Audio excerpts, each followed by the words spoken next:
Ce message vous est présenté par l'Assemblée chrétienne Le Tabernacle. www.letabernacle.net. Parce que Dieu ne fait jamais rien sans avoir averti ses serviteurs, les prophètes. Il ne fera rien dans notre génération non plus, tant que le peuple ne sera pas averti de ce qui va venir. C'est pour ça que des hommes comme Ésaïe, ou Ézéchiel, ou Jérémie, ou les prophètes Daniel, tous ces hommes de Dieu, ont été des instruments entre les mains de Dieu pour apporter au peuple de Dieu le message que Dieu voulait transmettre.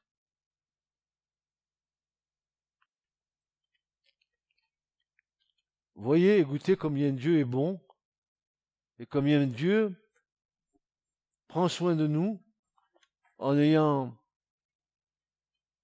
ce désir qu'aucun de nous ne se perde. Et c'est pour cela qu'il suscite au sein de son peuple des voix qui vont s'élever pour donner le message de Dieu. Ça, c'était dans l'Ancien Testament. Maintenant, dans l'Alliance renouvelée, qui va se lever pour transmettre le message de Dieu?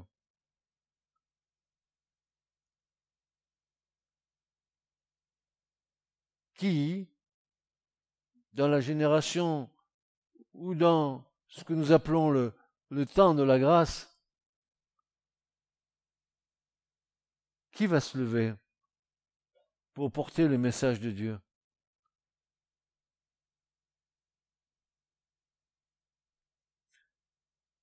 Tous ceux qui ont porté le message de Dieu sont des hommes qui ont été préparés par Dieu, formés par Dieu, pétris par Dieu. Et des hommes qui n'ont pas regardé comme une proie arracher leur propre vie et qui ont donné le message de Dieu avec toutes les conséquences que ça pouvait avoir. Les uns ont été lapidés, les autres ont été sciés.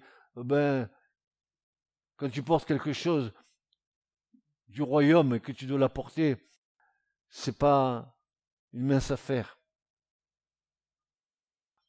Et ce message que nous avons commencé à voir depuis 2 dimanches, il est pour moi d'une importance capitale. Vous savez, quand il y a une parole de Dieu qui vient en vous et qui ne cesse de venir et de revenir sans cesse et qui s'impose à vous,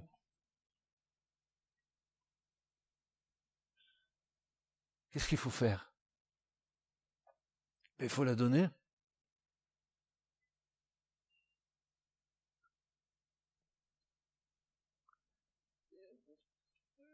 Un des disciples du Seigneur, qui s'appelait Jude,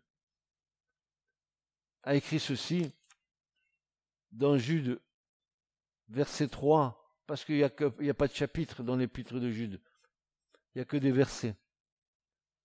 Il n'y a pas de quoi faire un chapitre. En sachant très bien que beaucoup ne le savent pas, mais la majorité de ce qui est écrit de Jude vient du livre d'Enoch. Encore une surprise. Et voici ce que Jude dit. Bien-aimés, quand j'usais de toute diligence pour vous écrire de notre commun salut, il va dire, je me suis trouvé dans la nécessité. En fait, Jude est en train de nous dire, je me suis trouvé dans l'obligation qui m'a été imposée par les circonstances, donc je suis dans l'urgence, je suis dans la nécessité de vous dire ces choses, de vous écrire afin de vous exhorter à combattre pour la foi qui a été transmise une fois enseignée aux saints. Une obligation, une urgence qui est imposée par les circonstances. Quelles circonstances vivons-nous? il faut être aveugle pour ne pas comprendre ce que nous vivons. Ou avoir le regard tourné vers d'autres choses et ne regardons pas ce qui est en train de venir. La multitude de nos occupations, la multitude des choses que nous faisons dans nos vies nous détournent, occultent ce que Dieu est en train de faire. Oh, on est tellement préoccupé par les choses de la terre qu'on oublie les choses qui viennent d'en haut. Alors, quelle est donc cette nécessité qui débouche sur une urgence? Comment va-t-elle s'exprimer, cette nécessité? Que va-t-il se passer pour qu'il y ait à un moment donné un homme, une femme qui puisse se tenir à la brèche pour être porte-voix de l'Éternel? Nous avons ça dans Ésaïe 58, verset 1. Nous l'avions déjà vu, mais je vous le rappelle parce que c'est fondamental. Dieu va dire à Ésaïe, crie, crie. Alors, frères et sœurs, je vous disais, la semaine dernière, je vous disais qu'il y avait des gens qui disaient, mais pourquoi cet homme il crie? Et j'ai voulu savoir, j'ai été curieux, je me suis dit, combien de fois le mot crier dans la Torah, dans les 5 livres de la loi, je ne dis pas dans tout l'Ancien Testament, je parle que de 5 livres. Le mot crier, il apparaît plus de 183 fois. Comme quoi, ceux qui ne veulent pas entendre crier, qu'ils ont qu'à se boucher les oreilles. Crie. Et nous avions vu que quand Dieu dit ça à Ésaïe, crie, il lui dit, c'est un impératif. Crie. Tu es obligé de crier. Crie. C'est une nécessité. Bien plus, c'est le dernier appel. En fait, il faut que tu sois entendu. Si tu parles, ils ne t'entendent pas. Peut-être que si tu cries, ils vont t'entendre. Et crie comment? Ah, oh. Crie à plein gosier.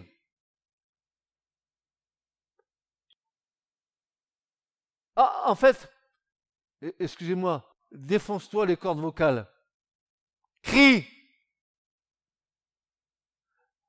Ne te retiens pas. Non, non, non. Ne mets pas une limite à la bienséance des gens religieux. Quand ils vont t'entendre crier, ils vont dire, celui-ci est tombé sur la tête. On peut dire les choses, mais plus gentiment. Minou, minou, minou. Caresser dans le sens du poil. Crie à plein gosier, à pleine gorge, ne te retiens pas, élève ta voix comme une trompette. Écoutez, merci Seigneur, parce que c'est pas moi qui le dis, c'est la parole de Dieu qui le dit. Au moins que ceux qui ne sont pas d'accord avec moi, ils aillent trouver le Seigneur et qui se débrouillent avec. Et déclare à mon peuple leur transgression, et à la maison de Jacob leur péché. Il faut qu'il y ait des voix qui se dressent maintenant dans cette génération pour ramener le peuple de Dieu vers son Dieu. Et quel était le message? Souvenez-vous de Jean-Baptiste qui criait dans le désert. Tiens, le pauvre, il criait après les libellules, après les scorpions, après les serpents. Il criait. Qu'est-ce qu'il criait? Repentez-vous et confessez vos péchés afin qu'ils vous soient pardonnés. Il criait. Le cri, c'est un acte qui doit faire en sorte que ça ébranle, ça réveille ta conscience. Pourquoi le prophète doit-il crier? La nécessité s'impose à lui. Écoutez bien, il ne peut retenir le poids du message qui lui est transmis et qui s'impose à lui. Vous allez voir, vous allez voir. C'est de porter un message de la part de Dieu, c'est une souffrance. C'est pas que Dieu veut nous faire souffrir, c'est nous qui souffrons. Tellement que de le dire, ça va coûter. Ça va coûter, ça va coûter. Ça va coûter de le dire. Il ne peut retenir le poids du message qui lui est transmis et qui s'impose à lui. Il en est profondément bouleversé à tel point que tout son être est en émoi. Vous croyez ce que je viens de dire là? Tout son être est en émoi? Vous le croyez? Est-ce que j'extravague pas?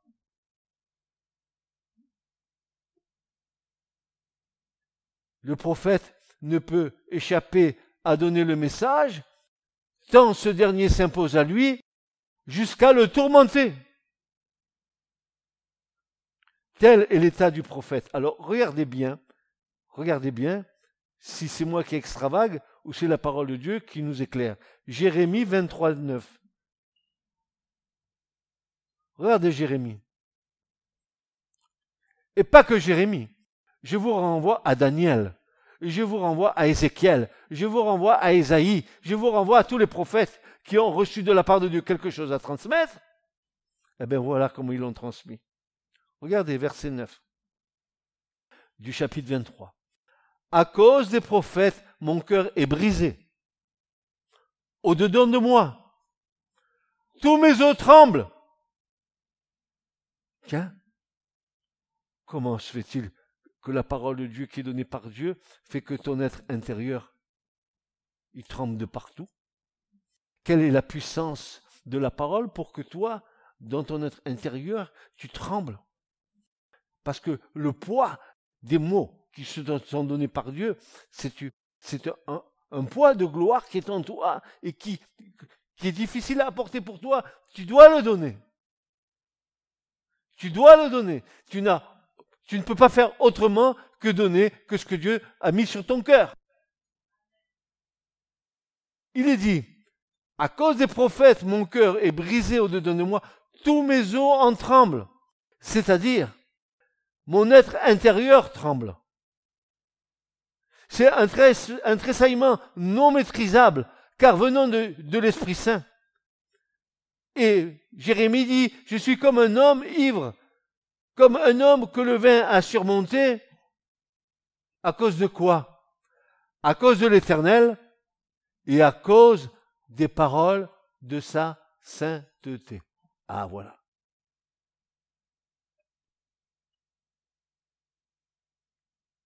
Rendez compte que c'était qu'un prophète? Je ne parle pas des prophètes.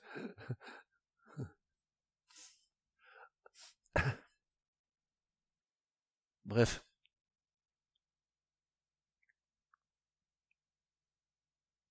À cause de l'Éternel et à cause des paroles de sa sainteté, à cause de ces paroles-là, mon cœur est brisé au-dedans de moi, tous mes os tremblent. Crie. Pourquoi? Dis-leur. Quoi? À plein gosier. Pourquoi? Que ta voix s'élève comme une trompette. Pourquoi? À cause de leur transgression. Et à la maison de Jacob, leur péché.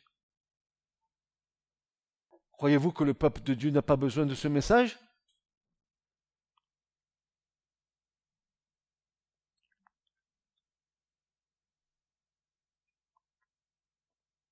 Alors, nous comprenons mieux pourquoi le prophète crie et choque les oreilles des bien-pensants religieux qui se retranchent derrière la bienséance humaine pour faire croire que celui qui crie, il est un peu hors de sens.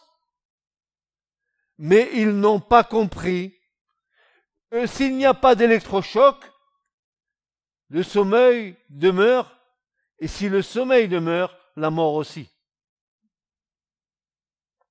ce cri, la puissance, la capacité pour réveiller.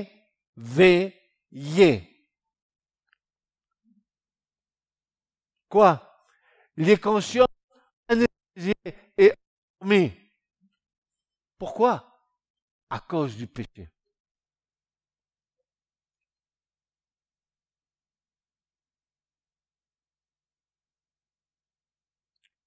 Il pourrait crier moins fort, cet homme.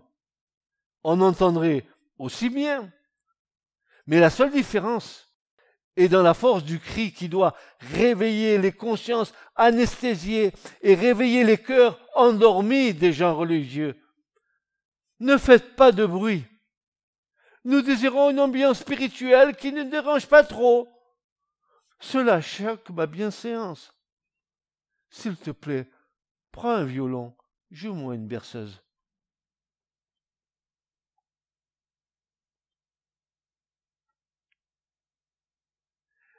Écoute-moi bien, Église.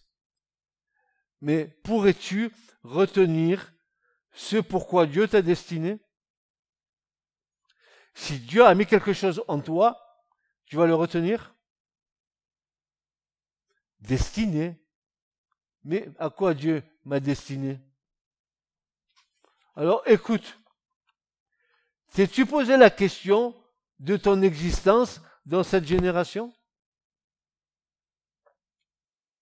Je ne suis pas un tube digestif monté sur deux pattes.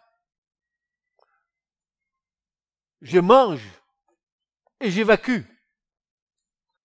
Je suis un être, une merveilleuse créature que Dieu a créée. Je te loue de ce que tu as fait de moi une merveilleuse créature. Tu es précieux aux yeux de Dieu, unique aux yeux de Dieu, et Dieu a un plan avec toi. Pourquoi suis-je né dans ce temps et quel est le plan de Dieu à mon égard? Alors va s'imposer cette question. Écoutez bien, cette question se pose à tout le monde. En quoi suis-je utile pour le royaume de Dieu dans ce temps que Dieu m'a imparti? En quoi je suis utile? Suis-je un enfant que Dieu a suscité pour accomplir au travers de ma vie une infime partie de son plan en cette fin des temps? Comment Dieu va m'utiliser pour cette fin des temps?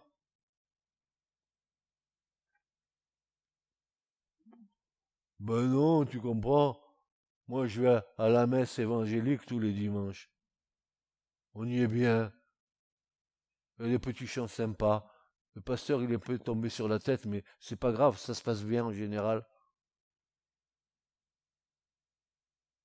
Ma vie ne change pas, ne bouge pas. On dirait que je suis la femme de Lot, et change en statut de sel.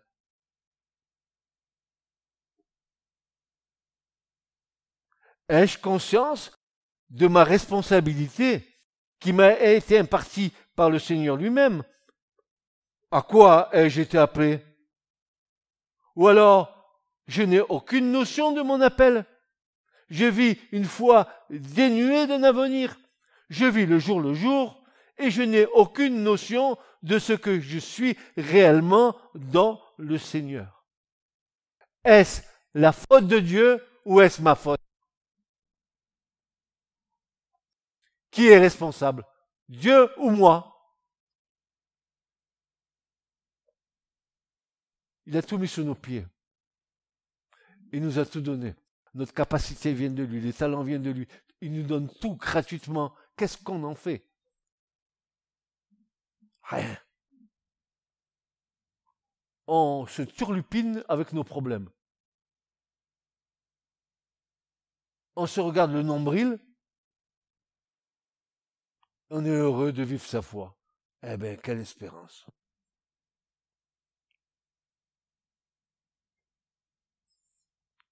Ce que je vis, dira Paul, ce que je vis maintenant dans la chair, je le vis dans la foi au Fils de Dieu qui m'a aimé et qui s'est livré lui-même pour moi.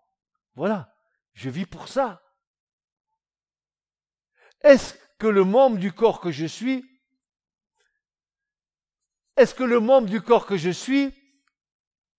a la vision de la tête du corps? Parce que mon membre, il va agir que si la tête lui en donne ordre. Or, mon membre, il doit avoir la vision de la tête. Quelle vision tu as? Ah, peut-être qu'il y a une télévision chez toi. Ça, oui.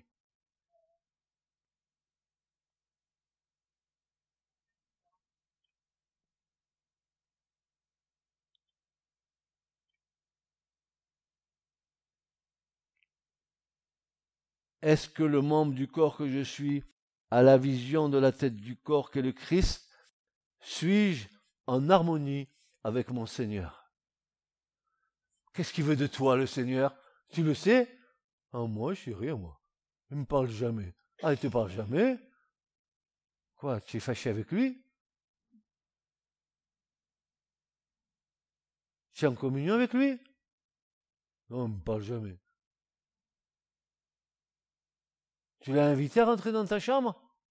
Ah bon, dans ma chambre, qu'est-ce qu'il viendrait faire?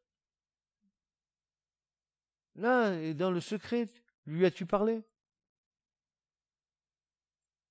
Et tu es rentré dans son intimité?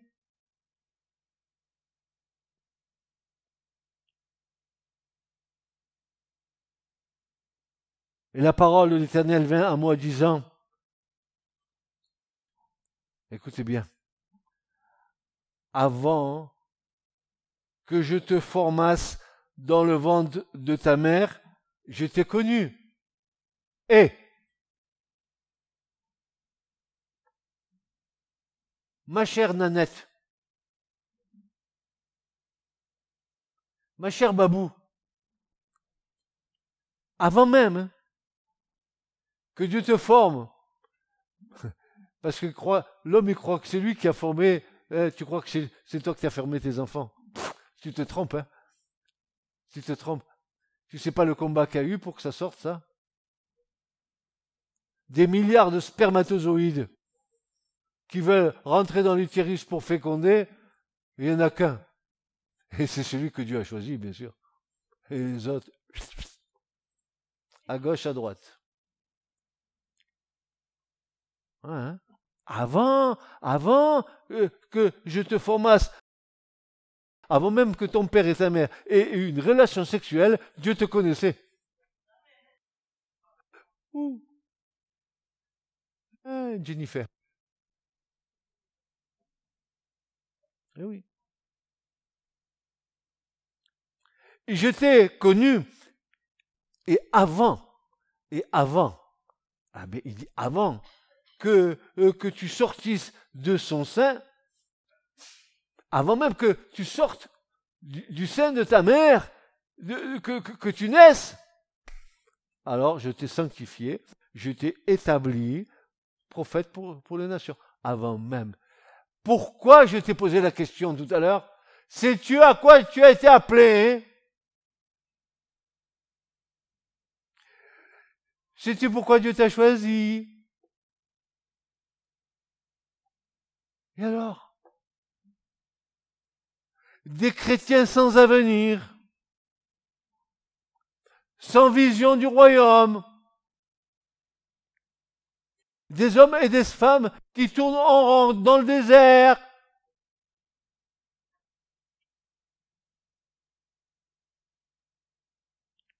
Dieu, dans ces derniers temps et dans la fin des jours ultimes de son retour, lance un cri d'amour aux hommes par l'intermédiaire de ses serviteurs. Tu n'as pas besoin d'être un prophète. Tu as besoin d'être une sentinelle, un guetteur se tenant à la brèche. C'est donné à tout le monde.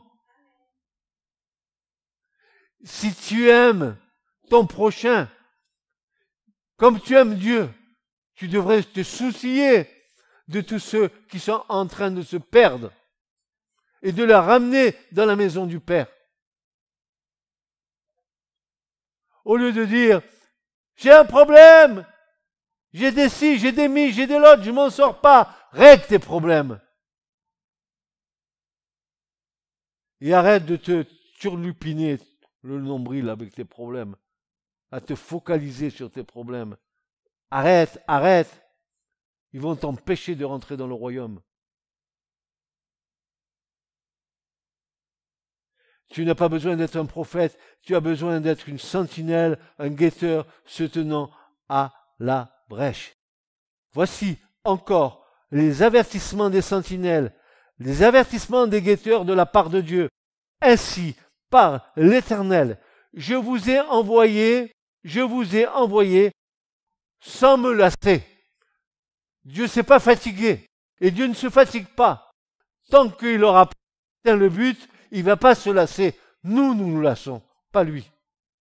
Sans me lasser, je vous ai envoyé tous serviteurs, les prophètes, pour vous dire, abandonnez votre conduite mauvaise, faites le bien, cessez de courir après d'autres dieux pour leur rendre un culte. Vous savez, les dieux d'aujourd'hui, vous savez ce que ça peut être, hein? C'est pas des statues, ça peut être tes enfants, ça peut être ton mari, ça peut être ta bagnole, ton Dieu, ça peut être tout un tas de trucs qui te dévient de la vraie adoration du vrai Dieu. Ton fric,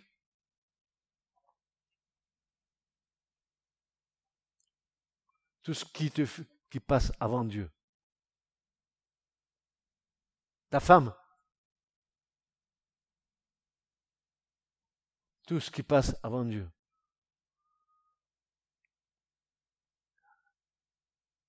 Je vous ai envoyé, sans me lasser, tous mes serviteurs les prophètes, pour vous dire, abandonnez votre conduite mauvaise, faites le bien, cessez de courir après d'autres dieux pour leur rendre un culte, et vous demeurez dans le pays que je vous ai donné, à vous comme à vos ancêtres. Mais, Dieu dit mais, oui, il dit mais quoi? Mais vous n'avez pas prêté l'oreille, et vous n'avez pas prêté attention, et vous ne m'avez pas écouté.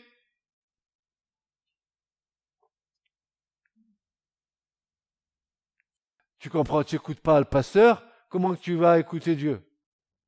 Le pasteur que tu vois, tu ne l'écoutes pas, alors Dieu que tu ne vois pas, alors c'est salut. On se reverra la prochaine fois. Dieu te parle, mais non, tu n'écoutes pas. Dieu te dit des choses, non, tu n'écoutes pas. Tu continues à persévérer dans tes voies et dans tes pensées.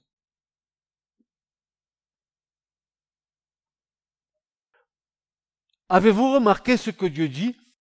Je vous ai envoyé, sans me lasser, tous mes serviteurs les prophètes, et le résultat de tout ça, eh bien, vous n'avez pas prêté attention, et vous ne m'avez pas écouté. Qu'est-ce qu'il faut? Des coups de bâton, des coups sur la tête pour entendre, pour écouter, mais qu'est-ce qu'il nous faut? L'obstination, dit le prophète Samuel, c'est pire que de la divination. Obstiné, homme, et c'est dans les actes. Homme, Jean, à coups roide, à coups raide. Vous ne devez pas fléchir le genou devant Dieu.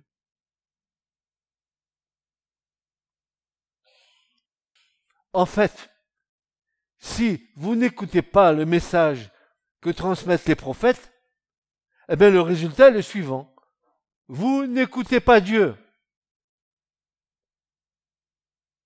Quel constat navrant pour nous qui prétendons marcher avec le Christ, mais comme des aveugles spirituels. N'est-ce pas l'état déclaré de l'assemblée de Laodicée, la dernière église? Comment est cette église? Comment sont les membres de cette église? Tu es tiède, tu es malheureux, tu es misérable, tu es pauvre, tu es aveugle et tu es nu.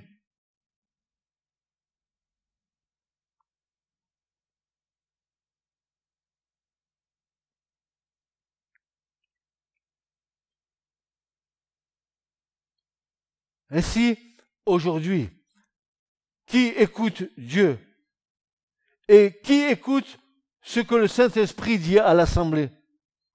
Y a-t-il aujourd'hui des hommes et des femmes aux aguets des mouvements de l'Esprit?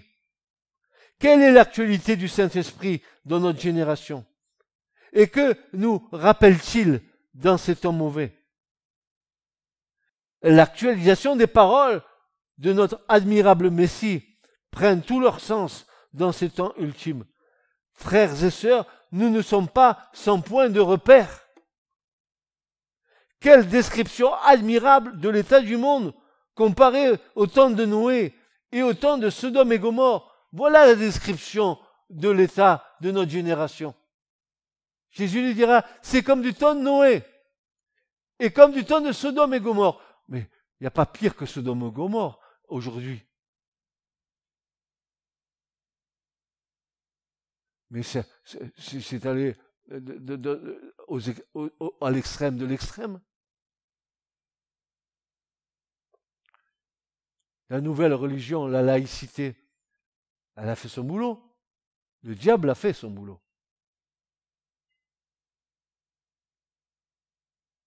Et on dit, la société, je le disais vendredi soir, elle va s'écrouler. Vous savez pourquoi elle va s'écrouler? Parce que les mariages d'hommes avec hommes, ça ne donnera pas des enfants. Les mariages femmes avec femmes, ça ne donnera pas des enfants. Et la natalité est en train de... Si la natalité tombe, la société, elle, s'écroule. C'est ce qui arrive. Et c'est ce qui est en train d'arriver. C'est pour ça que nous sommes dans la fin des temps.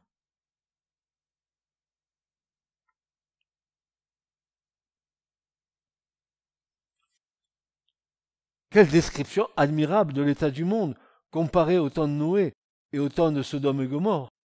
Ce ne peut être plus clair.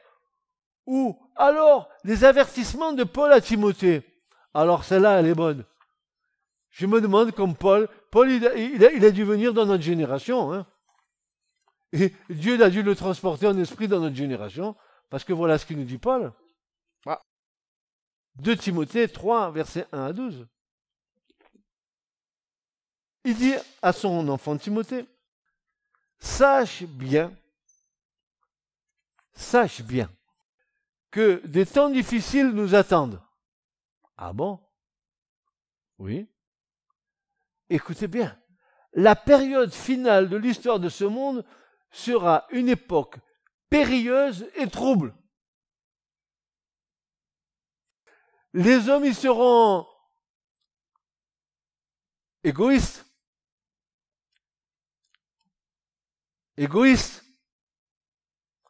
avides, exclusivement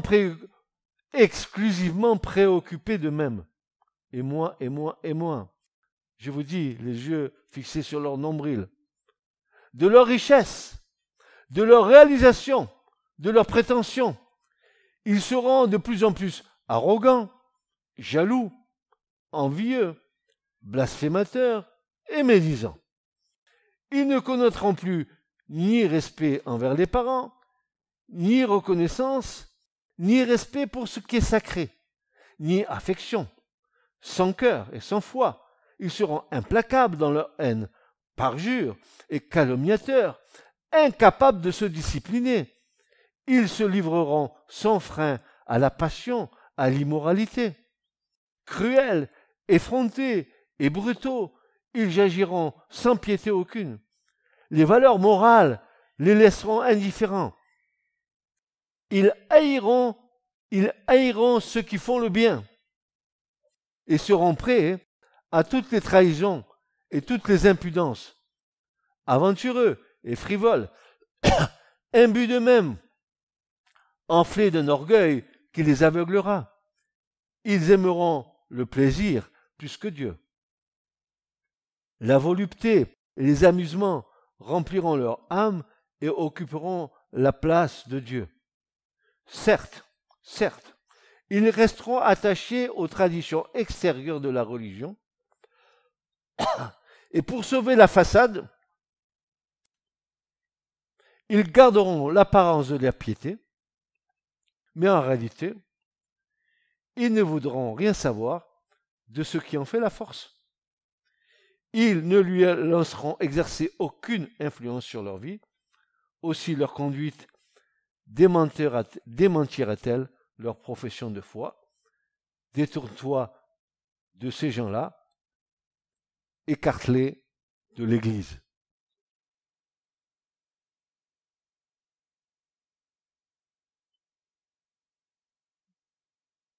Est-ce que c'est pas la description de notre génération?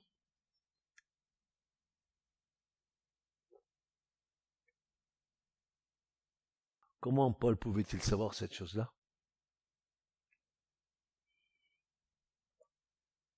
Si ce n'est l'Esprit de Dieu qui lui a révélé. C'est exactement notre génération. Ce qui me plaît bien, c'est qu'ils resteront attachés aux traditions extérieures de la religion, et pour sauver la façade, ils garderont l'apparence de la piété, mais en réalité, ils ne voudront rien savoir de ce qui en fait la force.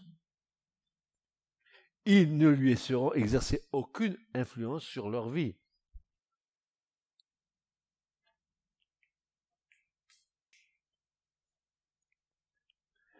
Si tu prétends appartenir à Christ, il faut que ta vie change, il faut que tu sois changé par l'Esprit. Tu ne peux pas rester dans l'état où tu es constamment.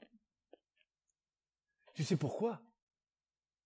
Parce que si tu restes dans l'état où tu es, tu vas mourir. Ce que le Seigneur veut, c'est que tu grandisses jusqu'à la parfaite stature de Christ. Que tu grandisses et que tu ne restes pas arrêté, n'est-ce pas, dans ta croissance, parce que ta croissance est bloquée, parce que tes problèmes te dominent.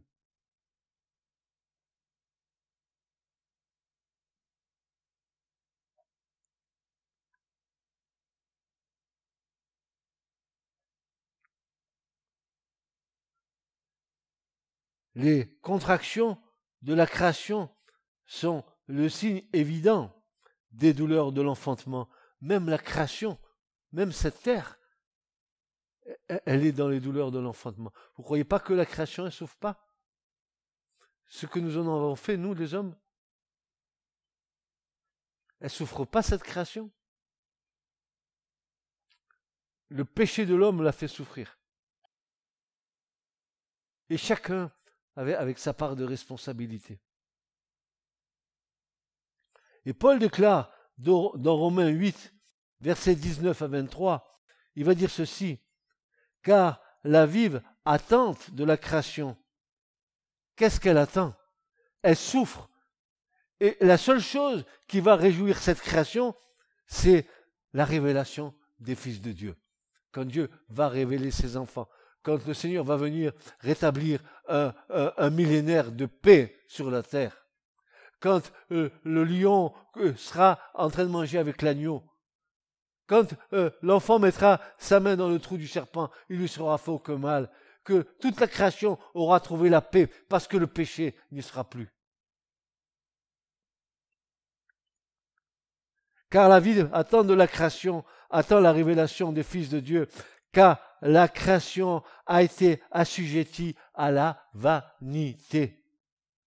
Non de sa volonté, mais à cause de celui qui l'a assujetti, c'est-à-dire Satan, n'est-ce pas? Dans l'espérance que la création elle-même aussi sera affranchie de la servitude, de la corruption, pour jouir de la liberté, de la gloire des enfants de Dieu. Mais nous savons que toute la création ensemble soupire. Elle soupire, elle est en travail jusqu'à maintenant. Et non seulement elle, mais nous-mêmes aussi, qui avons les prémices de l'Esprit, nous aussi, nous soupirons en nous-mêmes, attendant l'adoption, la délivrance de notre corps. Est-ce que vous ne soupirez pas après le retour du Seigneur pour que toute chose soit rétablie?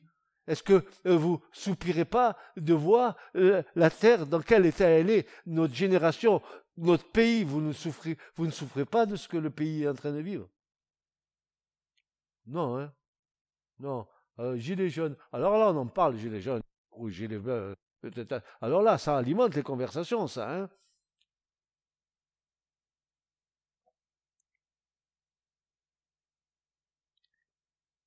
Il y a un aujourd'hui de l'Esprit Saint comme il y a un aujourd'hui pour le salut.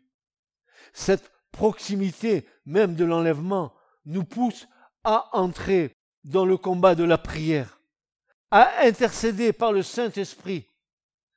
Et en intercédant par le Saint-Esprit, j'aimerais vous donner une autre vision de ce qu'est prier par l'Esprit Saint, pour que nous comprenions, frères et sœurs. Regardez, il est dit ici que dans Romains 8, versets 26 à 27, de même aussi l'Esprit vient en aide à notre faiblesse, parce que nous ne savons pas ce que nous devons, selon nos besoins, demander dans nos prières.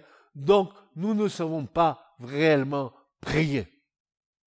Et si nous sommes honnêtes, regardez les prières que nous adressons à Dieu. Elles sont toutes pour notre bien-être. Elles sont toutes pour notre... Sauf que les intérêts du royaume de Dieu, rien. Rien, de rien, de rien. On prie pour être béni. Ça oui. Ça oui. Ça oui. On veut que Dieu règle nos problèmes. Ok? C'est très très bien. Mais est-ce que nous prions pour que le règne de Dieu vienne? Est-ce que nous remercions le Seigneur que quand tu te lèves le matin, tu regardes le ciel, encore ce que tu vois de la création est encore stable, en harmonie, que Dieu a encore donné ses ordres à ses anges pour que tout se passe bien? Ouais, pour toi c'est normal. Tu ronfles, tu roupilles, tu te lèves. D'abord tu te lèves, tu ne dis même pas merci à Dieu parce qu'il t'a gardé pendant la nuit. Simplement tu dis tiens, garde-moi dans le travail parce qu'aujourd'hui tu vois, je vais parler parce que je vais lui demander une augmentation de salaire. Ce serait bien si tu disposes son cœur. On a tout faux. Excusez-moi, moi, au bout de tant d'années, j'ose dire qu'on a tout faux. Quoi? Nous ne savons pas quoi demander dans nos prières. C'est pour ça, la grâce qui nous a été faite, c'est que l'Esprit de Dieu vit en nous. Dites merci Seigneur pour le Saint-Esprit qui vit en nous. Parce que l'Esprit lui-même prie pour nous. Comment? Comment il prie en nous? Par des gémissements ineffables. Ah, il y a qui va agir en nous là, quand nous prions, hein? Il va avoir un cœur qui tire, se passer. Et celui qui sonne les cœurs connaît quels sont les désirs de l'esprit. Il sait qu'il prie selon Dieu pour les saints. Le Saint-Esprit prie pour nous. Parce que nous ne savons pas quoi demander. Et nous croyons que nous sommes hautement spirituels.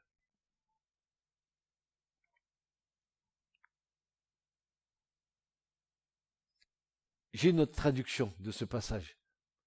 Vous allez l'écouter comme elle est belle. De plus, l'Esprit Saint aussi vient nous aider, nous qui sommes faibles. Amen. Dites, je suis faible, mais fort dans le Seigneur. Mais dans mon humanité, je suis un faiblard de première catégorie. Un faiblard flemmard de première catégorie. Regardez.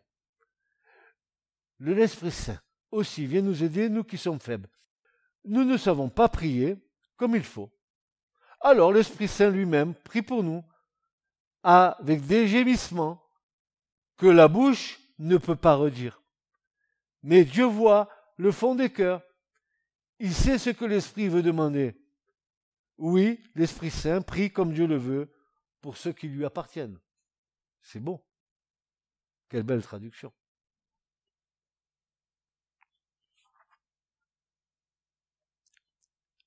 Alors maintenant, je vais vous donner une petite précision sur un mot qui est dans ce passage. C'est le mot alélétos en grec. Alors vous allez me dire, c'est un drôle de mot. Oui, vous avez raison. Mais qu'est-ce qui veut dire ce mot? Ce qui ne peut être extériorisé. Ce qui ne peut s'exprimer avec des mots. Mais seulement par des soupirs ineffables du Saint-Esprit en nous. C'est indescriptible car surnaturel. C'est inérable, inexprimable, indicible. En fait, des soupirs intérieurs, fruits d'une souffrance. nous devons œuvrer avec le Seigneur, afin de nous accorder un cœur plus compassionnel, à nous revêtir d'entrailles de miséricorde envers notre prochain, à pleurer avec ceux qui pleurent, à crier et à déchirer nos cœurs et non nos vêtements, à élever nos voix pour nos familles, pour nos amis qui sont loin du Seigneur. C'est ce que Jésus a fait. Hébreux 7,10. Regardez ce que nous dit l'Épître aux Hébreux. Le Christ, qui, durant les jours de sa chair, ayant offert avec de grands cris et avec larmes des prières et des supplications, c'est le Seigneur.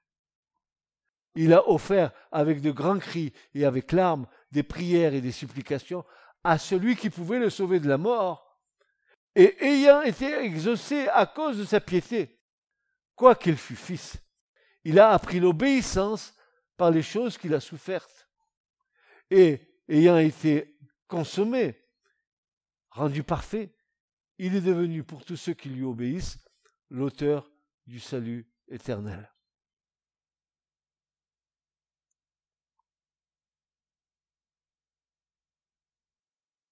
Il est l'heure à l'horloge prophétique de l'Éternel.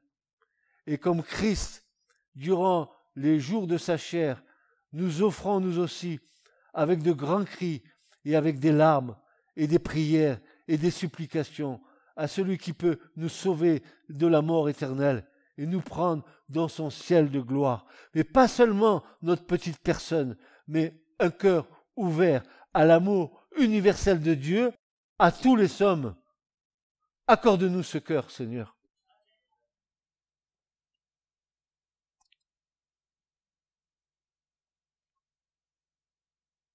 Et c'est pour ça que Jude disait, je me sens obligé, je suis dans la nécessité, les circonstances m'imposent de vous dire ces choses. Et maintenant, regarde maintenant, je vais aller vers toi et je vais te mettre la responsabilité sur toi. Il va falloir que tu écoutes tout ça. Tu prends Ézéchiel 33 et on va lire du verset 2 à 20. 2 à 20. 18 versets nous allons lire. Mais tu vas ouvrir tes oreilles. Surtout, tu vas les déboucher. Et tu vas laisser ton cœur parler, s'il te plaît. Voici le verset 2. Fils d'homme, parle aux fils de ton peuple et dis-leur,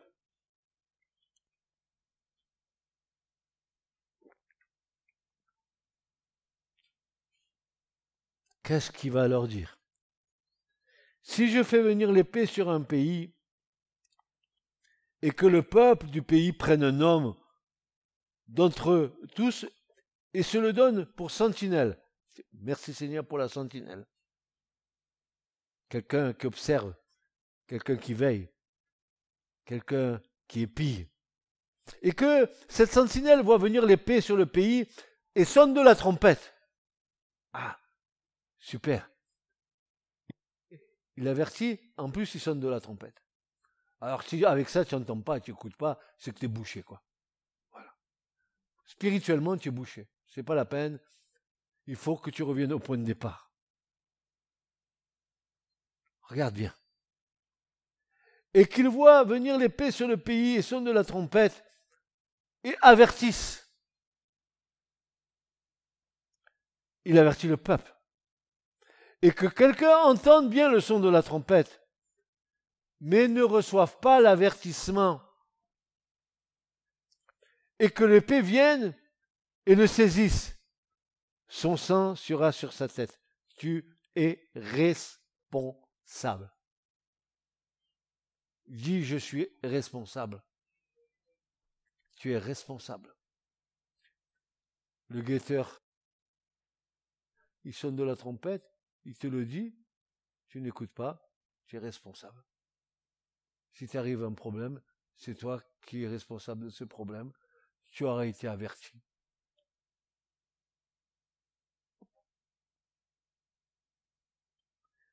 Il a entendu le son de la trompette et n'a pas reçu l'avertissement. Son sang est sur lui. Alors que s'il eût reçu l'avertissement, il aurait délivré son âme. Vous vous rendez compte?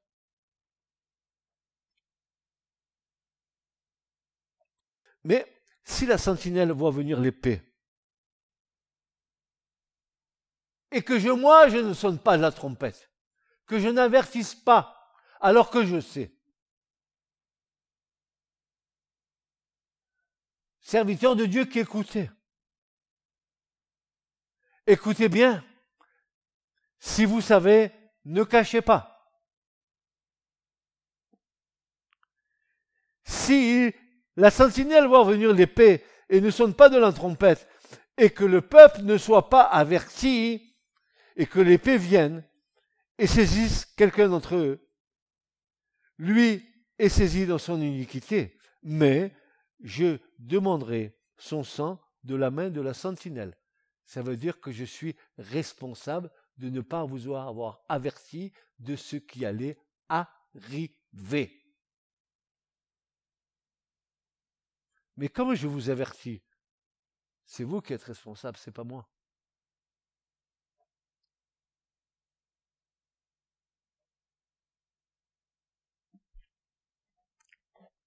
Et toi, fils de l'homme, je t'ai établi sentinelle pour la maison d'Israël.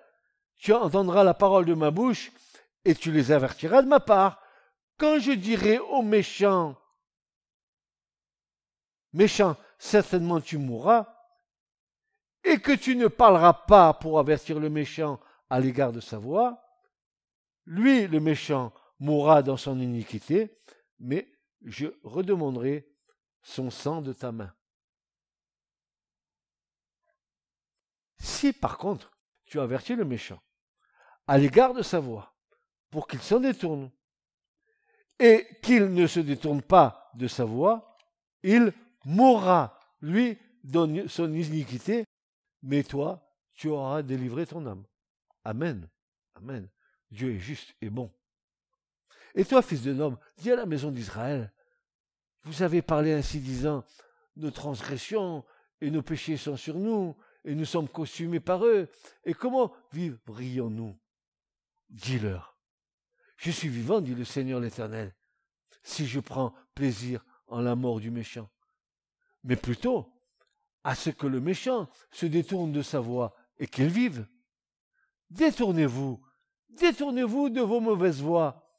Et pourquoi mourriez-vous, maison d'Israël? Et toi, fils de l'homme, dis au fils de ton peuple, la justice du juste ne le délivrera pas au jour de sa transgression, et la méchanceté du méchant ne le fera pas tomber au jour où il se détournera de sa méchanceté, et le juste ne pourra pas vivre par sa justice au jour où il péchera. Quand j'aurai dit au juste que certainement il vivra, et que lui se confie en sa justice et qu'il commette l'iniquité de tous ses actes, aucune ne viendra en mémoire, mais dans son iniquité qu'il a commise, il mourra. Et quand j'aurai dit au méchant, certainement tu mourras, s'il se détourne de son péché et pratique le jugement et la justice, si le méchant rend le gage, restitue ce qu'il a payé, marche dans les statuts de la vie, en ne commettant pas l'iniquité, certainement il vivra, il ne mourra pas. De tous ces péchés qu'il a commis, aucun ne viendra en mémoire contre lui. Il a pratiqué le jugement et la justice, certainement il vivra. Et les fils de ton peuple disent, la voix du Seigneur n'est pas réglée, mais c'est eux dont la voix n'est pas réglée. Quand le juste se détournera de sa justice et pratiquera l'iniquité, il en mourra. Et quand le méchant se détournera de sa méchanceté et pratiquera le jugement et la justice, vivra à cause de cela. Et vous dites, la voix du Seigneur n'est pas réglée, mais moi je vous jugerai chacun selon ses voies, maison d'Israël. Dis donc, tu n'es pas une sentinelle dans ta maison? Tu n'es pas une sentinelle sur tes enfants, sur ton mari, sur ton épouse? Tu n'avertis pas? Ou cool, ça roule, Raoul. On a un pacte de non-agression et on continue à vivre d'une manière tordue. Alors, une conclusion s'impose. Continuerons-nous à être dans une léthargie, dans un esprit d'assouplissement qui nous ferait manquer le but? Ou bien, aurons-nous de l'audace et l'audace de la foi pour prévenir telle une sentinelle de ce qui est en train de se profiler à l'horizon et qui doit arriver inexorablement? Je vous donne, dira le Seigneur, un commandement nouveau. Aimez-vous les uns les autres comme je vous ai aimé. Vous aussi, aimez-vous les uns les autres. Et c'est au nom de cet amour que nous devons prévenir, car il est dit qu'il vaut mieux prévenir que guérir. N'est-ce pas? Nous pouvons l'affirmer sans risque, c'est une question de vie ou de mort. Garderons-nous les yeux fixés sur la parole de Dieu, en évitant les nouvelles doctrines élaborées dans les entrailles des ténèbres pour égarer le plus grand nombre et surtout de chrétiens mal affermis? Car l'Esprit lui-même accomplit l'œuvre de réunir toutes choses en Christ. C'est ce que dit l'Épître aux Éphésiens au chapitre 1 et verset 10, qu'il s'est proposé en lui-même pour l'administration de la plénitude des temps, à savoir de réunir en un toutes choses dans le Christ, les choses qui sont dans les cieux et les choses qui sont sur la terre. Ainsi, ayant nos yeux fixés vers cette espérance, qui est notre réunion avec notre bien-aimé Seigneur, nous soupirons avec l'Esprit Saint. Et notre soupir se traduit par ce cri: Viens, Seigneur Jésus. Cri de l'assemblée et de l'esprit. Et la réponse, remplie de fidélité et de la bonté de la part du Seigneur, est celle-ci: je viens bientôt. Amen. Ce message vous a été présenté par l'Assemblée chrétienne Le Tabernacle. www.letabernacle.net